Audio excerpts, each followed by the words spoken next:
Hello বন্ধুরা, good morning. Simple life সীমা চ্যানেলে আমার নতুন আর একটা ভিডিওতে তোমাদের অনেক স্বাগত জানাই। তো এখন বাজে সকাল 10টা আর আমরা একটু গেছিলাম বাজারে। আমি আর আমার মেয়ে বাজার থেকে চলে এসেছি, এসে পরে সবজি টবজিগুলো ধুয়ে রাখছি। মাছ আর সবজি একসঙ্গে এনেছি, তাহলে তো ধুয়ে রাখতেই হবে। আর এমনি তো সবজি না ধুয়ে আমি আর ফ্রিজে ভরি না, তো সেই জন্য সবজিগুলো ধুয়ে নিচ্ছি। আর দেখো, আজকে সবজি এনেছি বেগুন, লাউ, সিম, তারপরে ফুলকপি এনেছি, শাক এনেছি, কুমড়া এনেছি। আর বেগুনগুলো দেখে এত লোভ লাগছিল, মনে হচ্ছিলো যে আজকে বেগুন পোড়া খাবো। আর এদিকে মাছটা বেকার আনলাম, জানো তো। আজকে কাজে যাবার আগে শ্রেয়ার বাবা চিকেন এনে দিয়ে গেছে, কিন্তু ওই যে সপ্তাহে একদিন বাজার যায় তো, তো সেই দিনেই মাছ আনা হয়। এমনিতে তো দুয়ারে মাছ বিক্রি করতে আসে না, তো সেই জন্য ভাবলাম মাছটা নিয়ে নিই, অন্যদিন তখন কালকে রান্না করব। তো সেই জন্য মাছটা নিয়ে নিয়েছি। আর এদিকে দেখো সবজিগুলো সব ধুয়ে, আর এবার মাছটা একটু ধুয়ে নেবো। মাছিটা অবশ্য মানে একটু মাছগুলো ছাড়িয়ে দিয়েছে আর কেটেও দিয়েছিল, আমি শুধু একটু ভালো করে ধুয়ে নিলেই হবে। এরপর আবার জল খাবার খাবো, এখন আমরা কিন্তু জল খাবার খাইনি। আর আজকে শ্রেয়ার বাবাকে জল খাবারে রুটি করে দিয়েছিলাম, ও রুটি খেয়ে গেছে। আর আগের দিনকার একটু সবজি ছিল, তো সেটা দিয়ে খেয়ে গেছে। আর আমরা মা মেয়ে দুজনে মুড়ি খাবো। তো বাজারে যখন গেছিলাম তখন চপ নিয়ে এসেছিলাম, তো চপ, মুড়ি, চানাচুর, ধনেপাতা দিয়ে খাবো। আর মেয়ে একটু পেঁয়াজ নিয়েছে, আর আমি তো এখন হোমিওপ্যাথিক ওষুধ ওষুধ খাচ্ছি বলে মানে পেঁয়াজ খেতে পাবো না, তো সেই জন্য একটু লঙ্কা দিয়ে খেয়ে নিচ্ছি। তো খাওয়া দাওয়া করে নিয়েছি, আর সবজিগুলো জলটা ঝরে গেছে, তো ভাবলাম চলো আগে রান্না বান্না শুরু করার আগে এই কাজটা করে নিই। সবজিগুলো আগে ফ্রিজে ভালোভাবে গুছিয়ে রেখে দিই, তারপর রান্নাটা শুরু করব। আজকে তো রান্না সেরকম কিছু একটা নেই, মানে চিকেন করব, ভাত করব। আর বেগুনগুলো দেখে লোভ লাগলো, তার জন্য ভাবলাম বেগুনটা পোড়াবো। তো বেগুনটা লাস্টে পোড়াবো, ওটার তো সময় লাগবে না। তো এখন এই যে রান্না বান্না শুরু করে দিয়েছি। দেখো চিকেনটা মানে ধুয়ে পরিষ্কার করে আগেই নিয়েছিলাম। আর ভাতটাও প্রায় হব হব হয়ে এসছে, খেতে বসার আগে আমি ভাতটা বসিয়ে দিয়েছিলাম। আর এইদিকে চিকেনের জন্য আলু কেটেছি, পেঁয়াজ কেটেছি। আর আজকে চিকেনটা না মানে পেঁয়াজ রসুন বাটা যেটা দিই, তো সেভাবে বানাচ্ছি না, শুধু একটু মানে পেঁয়াজ কেটে দেবো আর এই আদা রসুন কাঁচা লঙ্কা পেস্ট করে একটু মতো দিয়েছি। আজকে মানে খুব রিচ একটা করব না, আজ মানে পেঁয়াজ বাটাটা দেবো না। পেঁয়াজ বাটা দিলে না মানে ঝোলটা গাঢ় গাঢ় হয়ে যায়, তো এই গাঢ় ঝোলটা না ভালো লাগে না। আর শ্রেয়ার বাবা মানে বলেইছে আজকে যে একটু পাতলা করে ঝোল বানাবে, তো সেই জন্য মানে পেঁয়াজটা আর বাটলাম না। আর এইদিকে দেখো তেল বসিয়ে দিয়েছি, চিকেনের আলুগুলো ভেজে নিচ্ছি। আর চিকেন হলে তো বড় বড় আলু চাই, আর মানে আলু ছাড়া চিকেনটা মানে মনেই হয় না যে মানে মাংস রান্না খাচ্ছি। তো আলুগুলো একটু ভেজে নেবো। আর আলুটা একটু বড় বড় সাইজে মানে কেটেছিলাম বলে আলুটা আবার মানে অনেকক্ষণ ধরে ভাজতে হয়েছে। তো আলু ভাজা হয়ে গেছে, এদিকে পেঁয়াজটাও ভাজতে বসিয়ে দিয়েছি। আর এদিকে ধনেপাতা টমেটো যা আছে এগুলো একটু কেটে নিচ্ছি। তো এখন প্রায় চিকেন হব হব মানে চিকেন কষানো হচ্ছে। এই যে দেখো, আর চিকেনের কালারটা কিন্তু দারুণ এসছে। আর আজকে চিকেন রান্নাটা কিন্তু খুবই সুন্দর হয়েছিল, জানি না কেন মানে কোনো কোনো দিন এত ভালো হয়ে যায়। আজকে মানে বাইরের থেকে আমার মানে শ্রেয়ার বাবা বলে আসছে, সীমা সীমা। আমি ভাবছি কী হলো রে বাবা, তো ও বলছে এত সুন্দর গন্ধ, আমি দরজাটা খুলেছি আর এত সুন্দর গন্ধ পাচ্ছি। ওরে বাবা, কী জানি এত ভালো হয়ে যায় কেন। আর এদিকে দেখো রান্নাটা হয়ে গেছে, তারপর গ্যাসটা পরিষ্কার করে নিয়েছি। আর এদিকে বেগুনটা আর টমেটো একটা পুড়িয়ে নিচ্ছি। তো বেগুন আর টমেটো মাখা বেশ খেতে ভালো লাগে, তো সেই জন্য। আর টমেটোটা দেখো মানে কিছুতেই এই জিনিসটা মানে এই রুটি সেঁকাটাতে কিছুতেই ধরছে না, পড়ে পড়ে যাচ্ছে। তো তার জন্য একটা বুদ্ধি করেছি, একটা কাঁটা চামচের মধ্যে টমেটোটা দিয়ে আর পুড়তে দিয়েছি।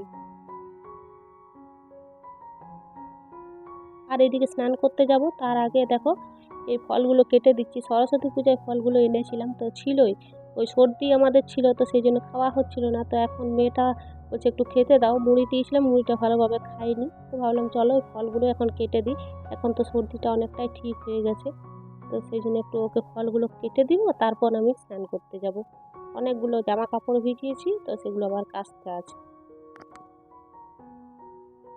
আর এখন তো প্রায় শীত যাবার মুখে, এই সোয়েটার মোটা মোটা এগুলো তো আর এখন পরা হচ্ছে না, তো ভাবলাম চলো কেচে দিই। তো কদিন ধরেই আমি মানে সোয়েটারগুলো কাচছি, কেচে কেচে রেখে দিচ্ছি। এইগুলো আর পরা হচ্ছে না, ওই একটা করে রেখেছি, আর বাকি সবগুলো কেচে দেবো। আর এমনিতেও তাড়াতাড়ি কেচে দিচ্ছি, কারণ ছাদে দেখতেই পাচ্ছ তোমরা মানে দুতলা হচ্ছে, মিস্ত্রি লেগেছে, তো নিচে তো মেলার জায়গা নেই। আর মেলার একটু জায়গা তো মানে ওই নিচে এই মোটা মোটা জ্যাকেটগুলো শুকাবে না, নিচে তো সেভাবে রোদ আসে না। তো সেই জন্য এখন কদিন মিস্ত্রির কাজ বন্ধ আছে, তো ভাবলাম এই ফাঁকে আমি এইগুলো কাজ মানে এই কাচাকাচিটা করে আর রেখে দিই।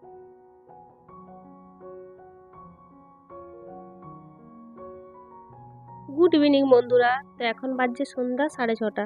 তো আমি আর আমার মেয়ে এসছি একটু ফুচকা খেতে। জানো তো আমি না একদম ভুলে গেছি যে আমার টক জল খাওয়া যাবে না। তারপর এখানে এসে মনে পড়ছে যে ও মা আমি তো টক জল মানে খেতে পাবো না। তো তার জন্য দেখো মেয়ে একাই ফুচকা খেলো আর আমি নিয়ে এলাম ঘুগনি। তো আমি ওই দাদাটাকে বলেই দিলাম যে ঘুগনির সাথে পেঁয়াজ দেবে না, মানে ঘুগনিটা একটু পেঁয়াজ না দিয়ে নিয়ে এসেছি। তো পেঁয়াজ দিয়ে নি তো কী হয়েছে, প্রচুর লঙ্কা দিয়ে দিয়েছে। আর তার সাথে নিয়ে এসেছি সিঙ্গাড়া। শ্রেয়া বাবা যাওয়ার সময় বলেই গেল যে আমার জন্য কিছু নিয়ে আসবে, পারলে সিঙ্গাড়া নিয়ে আসবে। তো দেখলাম দোকানটাতে গরম গরম সিঙ্গাড়া ভাজছিল, তো সেই ওর জন্য দুটো সিঙ্গাড়া নিয়ে এসেছি। তো ও বললো একটা খাবো আর একটা তুমি খাও। তো সেই জন্য আমি ঘুগনি আর সিঙ্গাড়া খেলাম আর ও খেলো, আর এইদিকে মেয়ে শুধু ঘুগনি খেলো।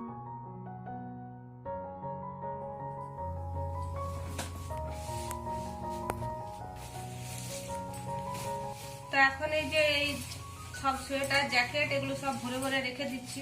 এখন আর এগুলো তো দরকার হচ্ছে না। তো অনেকগুলো কাঁচা আর বাইরেই ছিল, এগুলো সব কাঁচা হয়ে গেছিল, বাইরেই ছিল। তো সেই জন্য ভাবলাম যে বাইরে আছে বেকার, আবার ধুলো লাগবে, আবার নোংরা হবে। সেই জন্য একটা একটা করে এগুলো যতগুলো পাচ্ছি আস্তে আস্তে ভরে দিচ্ছি। আর আজকে যেগুলো কেটেছি সেগুলো তো শুকায়নি, তো সেগুলো একটু পর মানে সেগুলো কালকে ভরবো।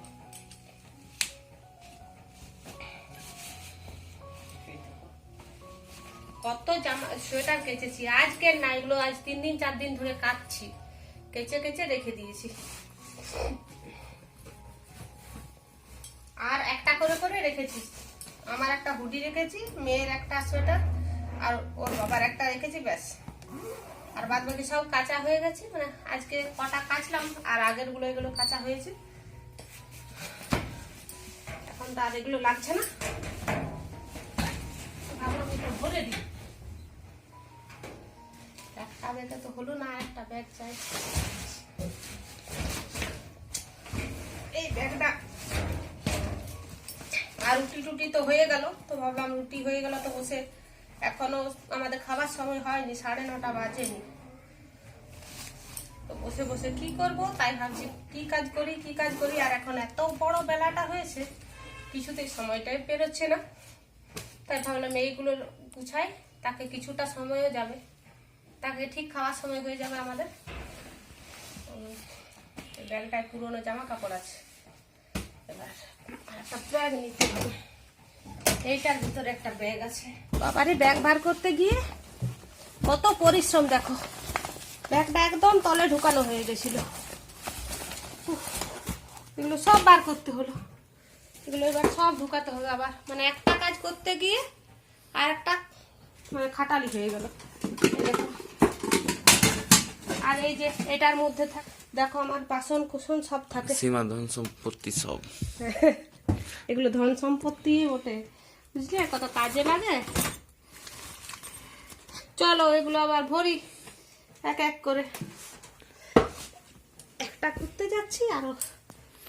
তুমি তো টাইম পাস করতে চাইছিলে না, না ভালোই টাইম পাস হয়ে গেল। চলো আরো আছে, এই যে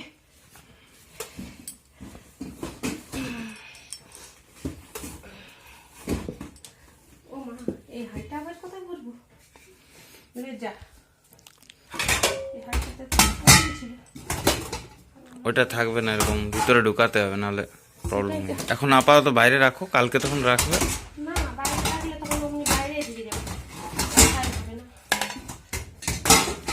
হবে না।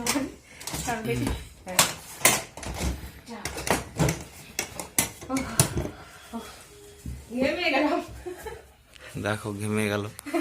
9:10 বাজছে, তোমার ঠিক এইগুলো করতে করতে 9:30 বেজে যাবে। হ্যাঁ চলো, এটা আমার খুলেই গেল, 9:30 পেরিয়ে যাবে, এক এক করে কাজই বাড়ছে। একটা রুম হলে কত রকমের ঝামেলা, একটা রুমে সব গুছিয়ে না রাখলে সব অবথব দেখতেই খারাপ লাগবে। হ্যাঁ দেখো কত গুছিয়ে বাগিয়ে আমার রাখতে হবে।